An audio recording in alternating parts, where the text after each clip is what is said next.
Ya, selama penerapan masa pembatasan sosial berskala besar atau PSBB masih terlihat suasana keramaian di jalan ataupun di tempat umum.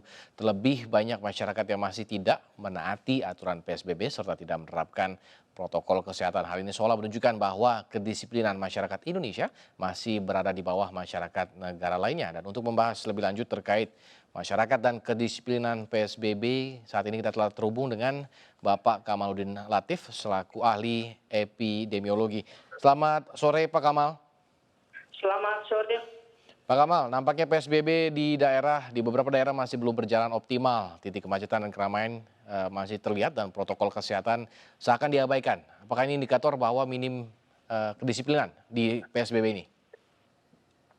Ya, pertama-tama saya ingin menyampaikan bahwa pemerintah kembali melakukan blunder setelah blunder awal yang mengatakan bahwa corona tidak masuk ke Indonesia.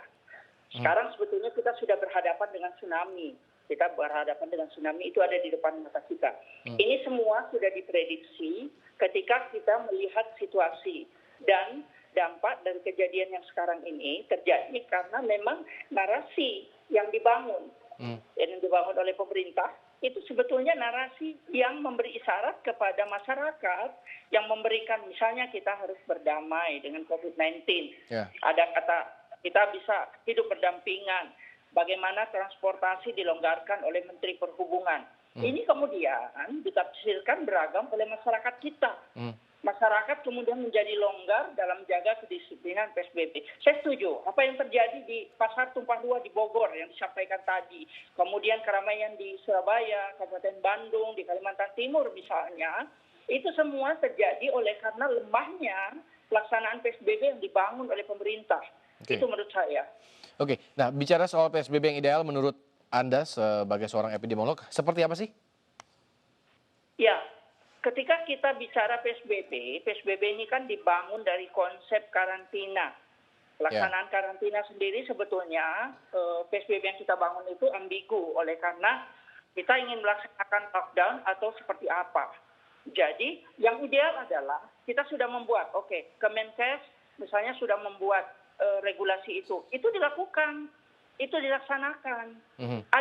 Tapi banyak pihak yang mengatakan bahwa kita sudah buat semua kok, tapi kasusnya tidak turun-turun. Pertanyaan kritisnya adalah, apakah yang sudah kita buat itu kita implementasikan secara ketat? Sudah kita komunikasikan hingga ke daerah. Sudah diimplementasikan, dikomunikasikan, dikoordinasikan. Ini saja daerah bingung. Daerah bingung, apalagi masyarakat ya. Kalau menurut saya kita harus hati-hati dan harus berimbang untuk melihat ini. Jadi jangan hanya menyalahkan sisi masyarakat, tapi bagaimana sisi regulasi, sisi aturan itu dijalankan. Itu menurut saya. Apakah perlu lockdown secara nasional atau mungkin seperti yang dilakukan di India yang mungkin lebih cenderung menggunakan kekerasan mungkin untuk menegaskan ke masyarakat sendiri?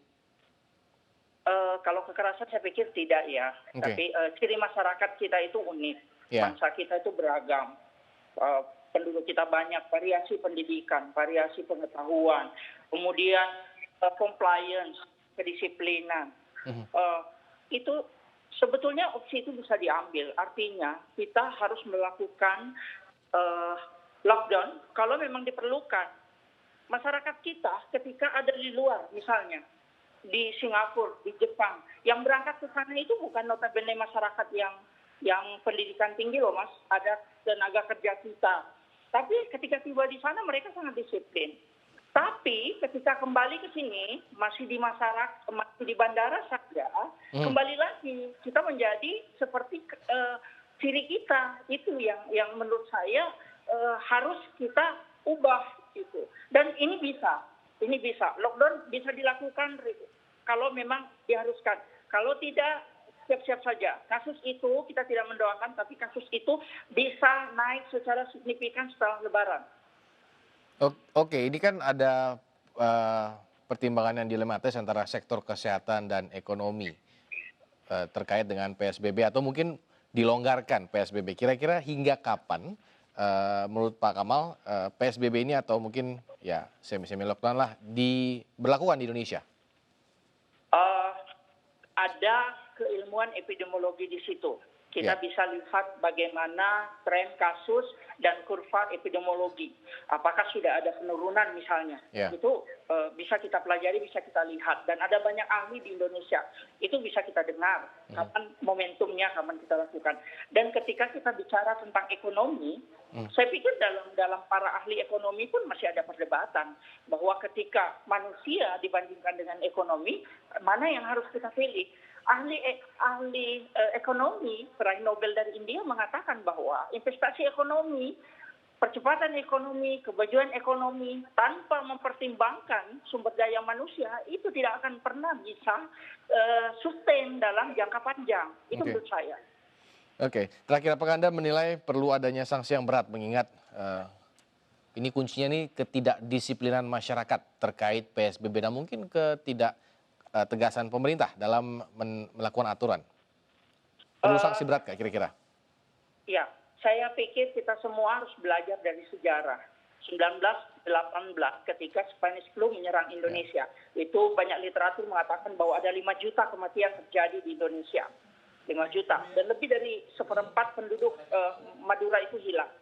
Nah, kita bisa menerapkan apa yang sudah terjadi di situ. Aturan karantina itu sudah dibuat di situ. Pembagian masker sudah dilakukan, walaupun pada saat itu kita masih di bawah Hindia Belanda. Saya pikir pemerintah mesti siap untuk tidak populer ya Mas ya. Siap untuk tidak populer. Kalau memang harus dilakukan, yang dilakukan. Kita bisa membuat, karena aturan dibuat tapi tidak dijalankan, itu menurut saya sia-sia. Pada saat Spanish flu terjadi di Indonesia 1918, itu ada bunyi sanksi pidana. Ada bunyi sanksi pidana di situ. Jadi kembali sekarang kita sudah melakukan belum? Pemerintah sudah pernah melakukan evaluasi PSBB misalnya, sudah melihat pelaksanaannya misalnya, itu yang harus kita kritisi dulu gitu. Di sisi lain memang edukasi, promosi, pencerdasan terhadap masyarakat harus terus kita lakukan. Itu menurut saya. Oke, berarti cenderung disalahkan ke masyarakat atau yang kesannya menganggap enteng hingga banyak video yang beredar terkait reaksi masyarakat yang kurang disiplin atau memang pemerintah yang kurang tegas menurut Pak Kamal? Reaksi masyarakat itu adalah akumulasi dari ketidakpastian berdirinya pemerintah kita. Itu menurut saya. Kita harus berani mengatakan dan jujur untuk mengatakan hal itu. Oke, terima kasih Pak Kamal. Kita jangan menyalahkan masyarakat terus. Itu menurut saya. Oke, terima kasih Mas. Terima kasih Pak Kamal atas waktunya. Selamat sore. Selamat sore, terima kasih.